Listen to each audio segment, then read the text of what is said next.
Ready? 5 seconds. Start. Mr. Chairman, sir, I deem it a privilege to speak on this motion of thanks moved by my friend. It is but natural that the President should have dealt at length on the very hopeful economic situation and the economic scene that is there in our country.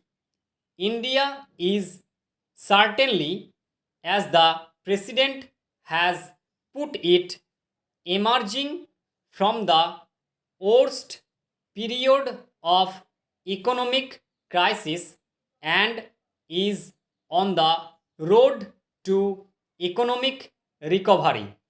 He has also given in his address the milestones that this country has crossed in the field of agriculture, in the field of industry, and in the field of imports as well as exports.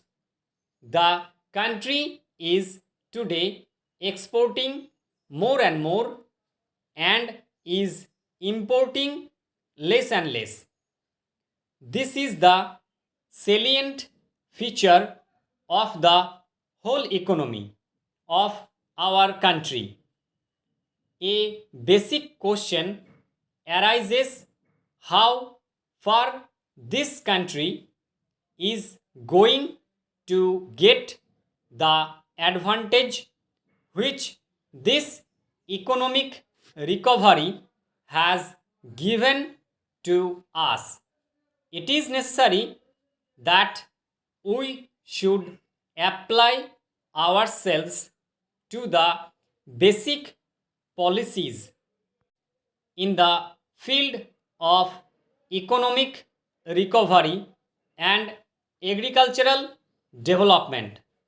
Unless we try to devote our attention to implement the land reform laws in agriculture, I do not think we shall be able to get the gains that this economic situation has given.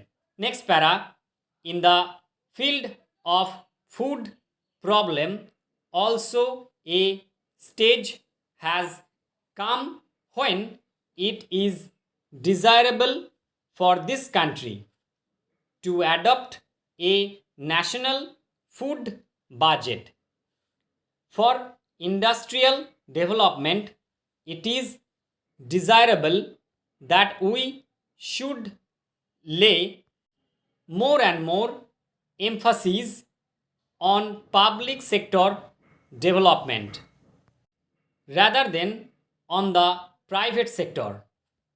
These questions, I feel, are to be solved by our government, and that is what the President expects in this address too. Next para, more than all this, what I consider as a very welcome feature of the presidential address is the announcement about the beginning of the fourth plan as such. Up till now, we have been having plans, and there was a feeling in this country that we may not have any plan at all, that there may be a total holiday as such. This feeling that there will be a planned holiday has been removed by the very statement of the Honorable President. stop.